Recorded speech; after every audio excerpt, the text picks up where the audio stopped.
আসসালামু আলাইকুম। সবাইকে শুভেচ্ছা জানাচ্ছি। মাসুম মাহবুব দেখছেন ওপেন দ্য ইউটিউব চ্যানেল এবং মাসুম মাহবুব ফেসবুক পেজ।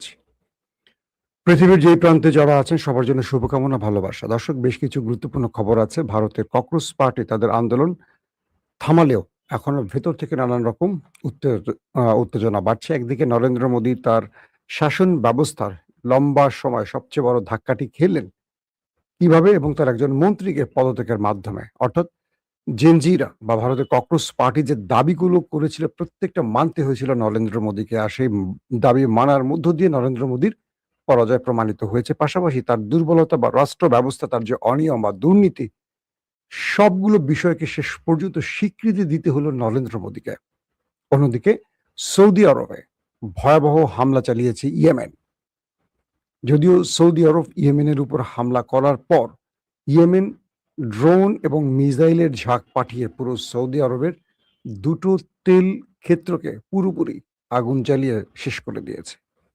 পাশাপাশি সৌদি আরবের জন্য তেল রপ্তানি এখন প্রায় বন্ধ করে দিচ্ছে বাবুল মান্দাব এবং হরমুজের মাধ্যমে দুটো দেশ, ইরান ও ইয়েমেনের হুতিরা।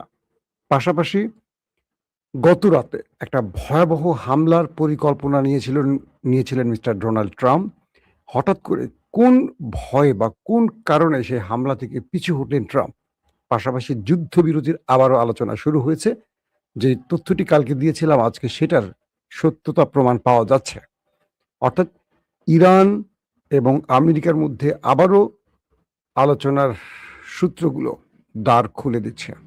চলুন এই বিষয়গুলো আজকের লাইভে আপনাদের একটা একটা করে জানাবার চেষ্টা করব। আজকে ভারতের তথ্য বেশি দিতে চাই না, কারণ ভারতের ককরোচ পার্টি শিক্ষামন্ত্রী ধর্মেন্দ্র প্রধানের পদত্যাগের মাধ্যমে তাদের আন্দোলনকে আপাতত স্টপ করেছে। তারা বলেছে যে আমরা বাকি যে শর্তগুলো দিয়েছি সেগুলোর দিকে লক্ষ্য রাখছি, যে সেগুলো নরেন্দ্র মোদী সরকার মানছে নাকি নাটক করছে আমাদের সাথে। যদি নাটক করে ফের আমরা রাস্তায় নামবো। পাশাপাশি রাষ্ট্রের ভেতরে যতগুলো অনিয়ম আছে সে অনিয়মগুলো দ্রুত দূর করতে হবে। নরেন্দ্র মোদী তার যতগুলো বিষয় তিনি ধরেছিলেন প্রত্যেকটা আন্দোলনের জন্য মানতে হয়েছে, কারণ তার কাছে ইন্টেলিজেন্স তথ্য ছিল সরকার পতনের আন্দোলন আসছিল শীঘ্রই। আর তাই শেখ হাসিনার কাছ থেকে শিক্ষা নিয়েছেন তিনি। ছাত্রদের বুকে কোনো গুলি চালাননি, টিয়ারশেল চালিয়েছেন, রাবার বুলেট দিয়েছেন, কিন্তু প্রকাশ্যে কোনো রাইফেল ব্যবহার করে মানুষ হত্যা বা স্টুডেন্ট হত্যায় তিনি নামেননি। কারণ তিনি বুঝতে পেরেছিলেন একজন ছাত্রের প্রাণ যদি আন্দোলনে চলে যায় সেক্ষেত্রে তাকে ক্ষমতা ছাড়তে হবে। ক্রমান্বয়ে দিল্লি শুধু নয়, পুরো ভারতের প্রদেশগুলো উত্তপ্ত হয়ে উঠছিল, আন্দোলনে মুখর হয়ে উঠছিল। শেষ পর্যন্ত নরেন্দ্র মোদী ভারত জুড়ে তার যে বিভীষিকার রাজনীতি শুরু করেছেন, সেই রাজনীতির মূল পারদে ধাক্কা দিয়েছে ভারতের জনতা এবং জেনজিরা। এবং নরেন্দ্র মোদী বুঝতে পারছেন আগামীতে যে কোনো সময়, যে কোনো মুহূর্তে আরেকটা বড় আন্দোলন আসছে। আর তারই ইঙ্গিত দিয়েছেন কংগ্রেসের মিস্টার রাহুল গান্ধী। তিনি বলছেন এখানেই শেষ নয়, আমরা সরকার পতনের দিকে যাচ্ছি। তার মানে ভারতে আরো বড় কিছু ঘটতে যাচ্ছে। দর্শক, সৌদি আরবের আহ, কি বলে জিজান ইয়ানবু দুটো স্থানে আরামকো যে তেল ক্ষেত্র, এই দুটোতে ব্যাপক মিসাইল এবং ড্রোন অ্যাটাক চালিয়েছে ইয়েমেন। লোহিত সাগরে সৌদি আরবের দুটো জাহাজে প্রথম টার্গেট করে ইয়েমেন। ইয়েমেন মিসাইল ড্রোনের মাধ্যমে সৌদি আরবের দুটো জাহাজকে আগুন ধরিয়ে দেয়। এরপর সৌদি আরব আহ, আক্রমণ করে ইয়েমেনের ভেতরে। তারা ইয়েমেনের দুটো গুরুত্বপূর্ণ জায়গায় আক্রমণ চালায়। চালাবার পরপরই ইয়েমেন কি করে, তারা ঘোষণা দেয় যে এই হামলার প্রতিশোধ তারা নেবে। এরপর তারা জিজান আর ইয়ানবুতে আরামকোর দুটো তেল ক্ষেত্রে, সৌদি আরবের সবচেয়ে বড় তেল রপ্তানিকারক প্রতিষ্ঠান আরামকো, সে দুটোতে ব্যাপক অ্যাটাক চালায়। বলা হচ্ছে কয়েক ডজন ড্রোন এবং মিসাইল একযোগে এই দুটো তেল ক্ষেত্রে আক্রমণ করে, যার ফলে সেখানে ব্যাপক আগুনের সূত্রপাত হয়। যদিও সৌদি আরব বলছে যে তারা প্যাট্রিয়ট আকাশ প্রতিরক্ষার মাধ্যমে সেই হামলাগুলোকে প্রতিহত করেছে। কিন্তু রয়টার্স সহ আরবের বেশ কিছু আউটলেট বলছে সৌদি আরব পুরো আক্রমণকে কন্ট্রোল করতে বা ইন্টারসেপ্ট করতে পারেনি। এবং রয়টার্স যে ভিডিও দেখিয়েছে সেই ভিডিওতে দেখলাম যে ইয়ানবুতে এবং জিজান এই দুটো অঞ্চলে আরামকো তেল ক্ষেত্র থেকে আগুন জ্বলছে। ভয়াবহ আগুন কুণ্ডুলি পাখি আকাশের দিকে উঠছে। তার মানে ইয়েমেন সৌদি আরবের অর্থনীতির মূল স্থান যেটা, বা মূল স্থান কি শুধু বলবো, মূল ভিত্তি যেটা তেল, সেই তেলের মূল জায়গাগুলোতে এখন আগুন জ্বালাচ্ছে। ইয়েমেন বলছে যদি সৌদি আরব আমাদের উপর ফার্দার আর কোনো অ্যাটাক চালায় তাহলে সৌদি আরবের আর কোনো তেল ক্ষেত্র, তেল কূপ আমরা অবশিষ্ট রাখবো না। প্রত্যেকটা হবে আমাদের বৈধ লক্ষ্যবস্তু। অর্থাৎ আমরা এক বাক্যে বলতে পারি সৌদি আরবের উপর ভয়াবহ চাপ আসতে শুরু করে দিয়েছে। ইয়েমেনের যিনি সামরিক মুখপাত্র তিনি বলছেন এটা হলো বিশ্বাসঘাতকতার শাস্তি। মানে সৌদি আরবকে বলছেন যে এটা তাদের বিশ্বাসঘাতকতার শাস্তি। কারণ সৌদি আরব তারা প্রকাশ্যে একটা আচরণ করছে, গোপনে আরেকটা আচরণ করছে। এই আক্রমণের সূত্রটা কোত্থেকে হয়েছে একটু না বললে বুঝতে পারবেন না।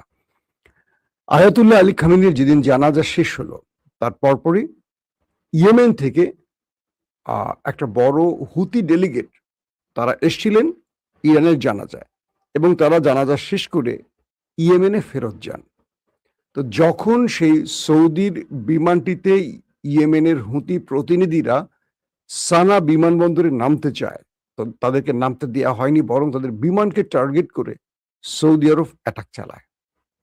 এরপর বিমানটি চলে যায় আরেকটি শহরে, আল উদেদ নাকি একটা জায়গার নাম, সেখানে চলে যায়। পরবর্তী সেখান থেকে তারা আবার সৌদি আরবের উপর আক্রমণ চালায়। যেহেতু সানাতে তাদের উপর আক্রমণ চালানো হয়েছে, এবার সৌদি আরবকে টার্গেট করে ইয়েমেনের হুতিরা আক্রমণ চালায়।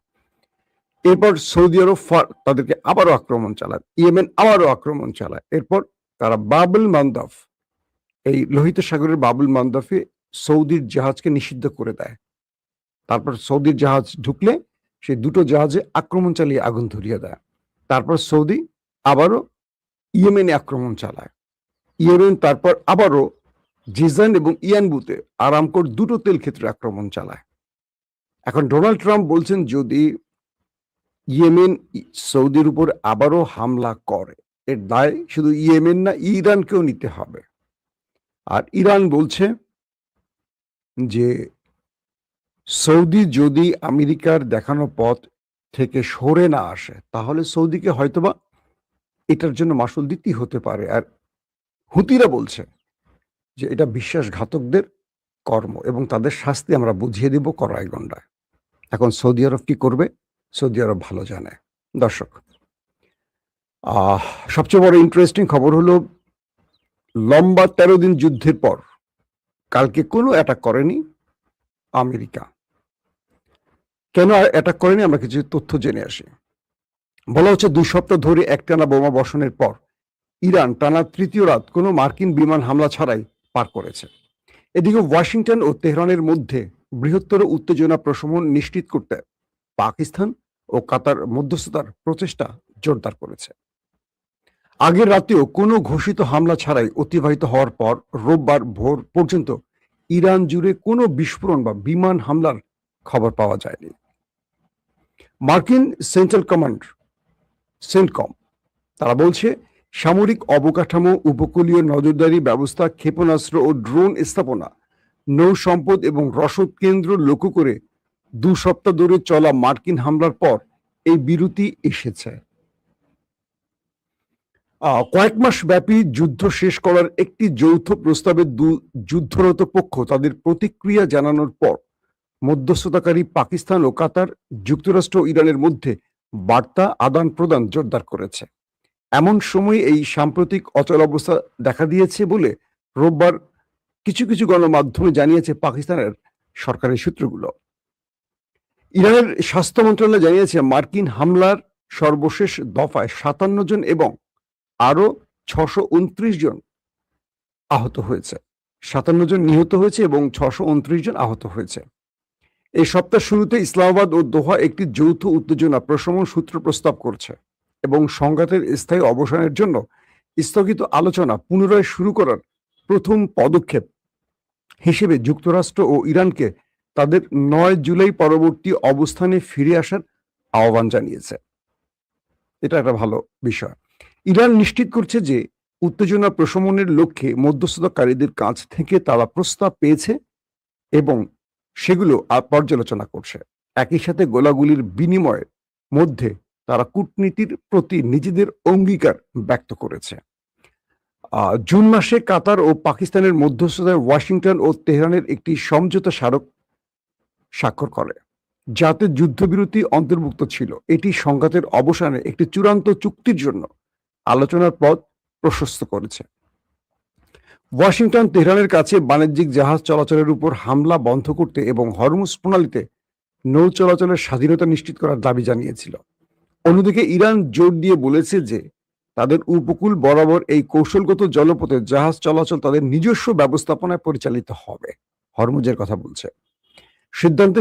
এই সিদ্ধান্তের সঙ্গে সংশ্লিষ্ট সূত্রের বরাত দিয়ে অ্যাক্সিওস জানিয়েছে শনিবার ট্রাম্প মার্কিন সামরিক বাহিনীকে ইরানের উপর নতুন হামলা না করার নির্দেশ দিয়েছে, যার ফলে প্রায় 2 সপ্তাহ ধরে চলা দৈনিক হামলার অবসান ঘটেছে। আমি একটু বুঝাই আপনাদেরকে। বিষয়টা হলো কালকে ডোনাল্ড ট্রাম্প কালকে বা পরশুদিন কাতার এবং পাকিস্তানের মাধ্যমে আবারও ইরানের কাছে বার্তা পাঠায় তারা যুদ্ধবিরতি করতে চায়। আমি আমার লাইভে আপনাদেরকে সরাসরি বলেছিলাম এই তথ্যটি। অর্থাৎ ইরানের হামলায় ব্যাপক ক্ষতিগ্রস্ত হয় আমেরিকা। তাদের ঘাঁটিগুলো মধ্যপ্রাচ্যে মোটামুটি শেষ। একেবারে একটার পর একটা ধ্বংস করে দিয়েছে। প্রচুর সেনা মারা গেছে। সামরিক অস্ত্র ধ্বংস হয়েছে। যার ফলে আমেরিকা আবার প্রস্তাব দেয়। ইরান প্রথমে রাজি হয়নি। ইরান বলছে যে না, তাদের অস্ত্র টান পড়েছে, তারা যুদ্ধে হেরে যাচ্ছে, আবারও তারা দম নেবে, এজন্য যুদ্ধবিরতি, দম নিয়ে আবার তারা ফিরে আসবে। ইরান বলছে আমরা আমেরিকাকে বিশ্বাস করি না। পরবর্তী আরো কয়েকটি রাষ্ট্র গ্রান্টার হয়। পাশাপাশি বলা হয় যে চীনও ইরানকে বলে যে দেখো আমেরিকা কি বলে বা কি বলে একটু শোনার চেষ্টা করো। যার ফলশ্রুতিতে কাতার এবং পাকিস্তানের যে দাবি যে যুদ্ধবিরতির পক্ষে তারা কিছু করতে চাচ্ছে সেই বিষয়ে তারা সম্মতি দেয়, যার ফলে গত রাতে কোনো আক্রমণ আর হয়নি। কিন্তু ইন্টারেস্টিং ব্যাপার হলো, আমরা ইরানের একটা বক্তব্য শুনাই। আইআরজিসির মুখপাত্র ব্রিগেডিয়ার জেনারেল হোসেন মোহেবি একটা বিবৃতি দিয়েছেন সাম্প্রতিক যুদ্ধে শত্রুপক্ষের কি কি ক্ষতি করেছেন সেই বিষয়টি আমরা একটু শুনি। 15 দিনের লড়াইয়ে 8 জুলাই থেকে 22 জুলাই পর্যন্ত এই 15 দিনের লড়াইয়ে ইরানি সশস্ত্র বাহিনী এই অঞ্চলে আমেরিকান ঘাঁটিগুলোতে অবস্থানরত 11টি আমেরিকান যুদ্ধ বিমান ও হেলিকপ্টার ভূপাতিত করেছে। তিনি আরো বলেন, ইরানের হামলায় 17টি গোয়েন্দা ও আভিযানিক ড্রোন MQ-9 যেটা আমরা বলি ড্রোন, যার মধ্যে 8টি ছিল প্যাকেট খোলা ড্রোন, একদম নতুন এসছে প্যাকেট থেকে খোলা ড্রোন। এই 8টি এমন ড্রোন ধ্বংস করেছে, আর বাকি 9টি, মোট 17টি ইরান ধ্বংস করেছে ড্রোন, শুধু 17টি ড্রোন। এবং হ্যাঙ্গারের ভিতর থাকা একটি F-15 যুদ্ধ বিমান ধ্বংস করেছে ইরান আমেরিকার। একটি P-8 বিমানও ধ্বংস করেছে, একটি C-17 পরিবহন বিমান এবং 8টি জ্বালানি সরবরাহকারী বিমান ধ্বংস করা হয়েছে। অর্থাৎ মাত্র 15 দিনে আমেরিকার এই বিশাল ক্ষতি করেছে ইরান। তার পুরো ফিরিস্তি ইরান প্রকাশ করেছে এবার। দর্শক, আসলে কাল রাতে হয়েছিল কি, ডোনাল্ড ট্রাম্প ইরানে একটা বড় হামলার নির্দেশ দিয়েছিলেন। একটা ইন্টেলিজেন্স তথ্য আমি আপনাদের দিচ্ছি, এখনো কোনো গণমাধ্যমে আসেনি, হয়তো রাতে আসতে পারে বা একদিন পরে আসতে পারে। তো বলা হচ্ছে যে ইরানের উপর একটা বড় আক্রমণের নির্দেশ ছিল ডোনাল্ড ট্রাম্পের। তো মার্কিন চিফ অফ স্টাফ সেনাবাহিনীর মিস্টার ডেনকেইন, সেই ডেনকেইনকে এই নির্দেশনা দিলে তিনি সরাসরি ট্রাম্পের বিরুদ্ধে দাঁড়ান, বলেন মিস্টার প্রেসিডেন্ট এটা সম্ভব নয়।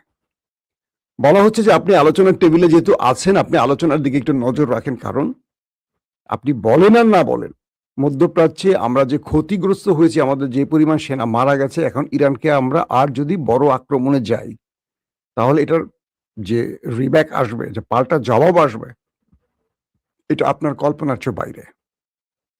মিস্টার ডেনকেন মিস্টার প্রেসিডেন্ট ট্রাম্পকে বারবারই বাধা দেন যে না, আপনি এই আক্রমণটা করবেন না, অর্থাৎ ট্রাম্পের পক্ষ থেকে চিফ অফ স্টাফের কাছে আক্রমণের নির্দেশ গেলেও তিনি সেখানে নারাজি দেন, তিনি না বলে দেন এবং সরাসরি বলে দেন যে এই আক্রমণটি মানে বৃহৎ আক্রমণের কথা বলা হচ্ছে যদি ইরানের উপর হয় তাহলে মধ্যপ্রাচ্যে যতটুকু টিকে আছে আমাদের সেনাদের অবস্থান সেটুকু থাকবে না, কারণ ইরান এমন সব ভয়ঙ্কর মিসাইল প্রস্তুত করেছে যেগুলো সম্পর্কে আমাদের রাডার সিস্টেম বা প্রতিরক্ষা ব্যবস্থা বা আর্লি ওয়ার্নিং সিস্টেমও কাজ করছে না। তাহলে এর জবাবে আমরা আমাদের এত সেনা হারিয়ে কি পাবো? কারণ ইরানকে আপনি যতগুলো আক্রমণ করেছেন একটা আক্রমণে তারা দমে যায়নি, আপনার আক্রমণে তারা পিছু হটেনি। এখন আপনি যদি এই অঞ্চলে আরো বড় বৃহৎ যুদ্ধ লাগিয়ে কোনো লাভবান হন তাহলে করেন, আর যদি লাভবান না হন তাহলে আপনি একটু সময় নেন, যেহেতু আলোচনার দরজাটা আপনিই খুলছেন। একদিকে আপনি পাকিস্তান কাতারের মাধ্যমে আলোচনার দরজা খুলছেন, আরেকদিকে আপনি যুদ্ধের নির্দেশ দিচ্ছেন। এই বিষয়টি ট্রাম্পের এই নির্দেশনাকে এক প্রকার অমান্যই বলা যায়, যদিও ট্রাম্পকে শান্ত করেছে এই যুদ্ধ থেকে সরে আসছে। তার মানে আমরা একটা জিনিস বুঝতে পারলাম যে একদিকে তিনি আলোচনার টেবিল সাজাচ্ছেন, আরেকদিকে তিনি 2 নম্বরই করতেছেন। আর অন্যদিকে আজকের একটা লাস্ট ব্রেকিং খবর দেই, পশ্চিম তীরে ইসরায়েলের অভিযান এখন অব্যাহত। প্রধানমন্ত্রী নেতানিয়াহু আরো ব্যাপক পদক্ষেপ নেওয়ার হুমকি দিয়েছেন। প্রধানমন্ত্রী বেনিয়ামিন নেতানিয়াহু বলেছেন অধিকৃত পশ্চিম তীরে বসতি স্থাপনকারীদের হামলা ও সামরিক অভিযান অব্যাহত থাকায় ইসরায়েল আরো ব্যাপক পদক্ষেপ নিতে প্রস্তুত।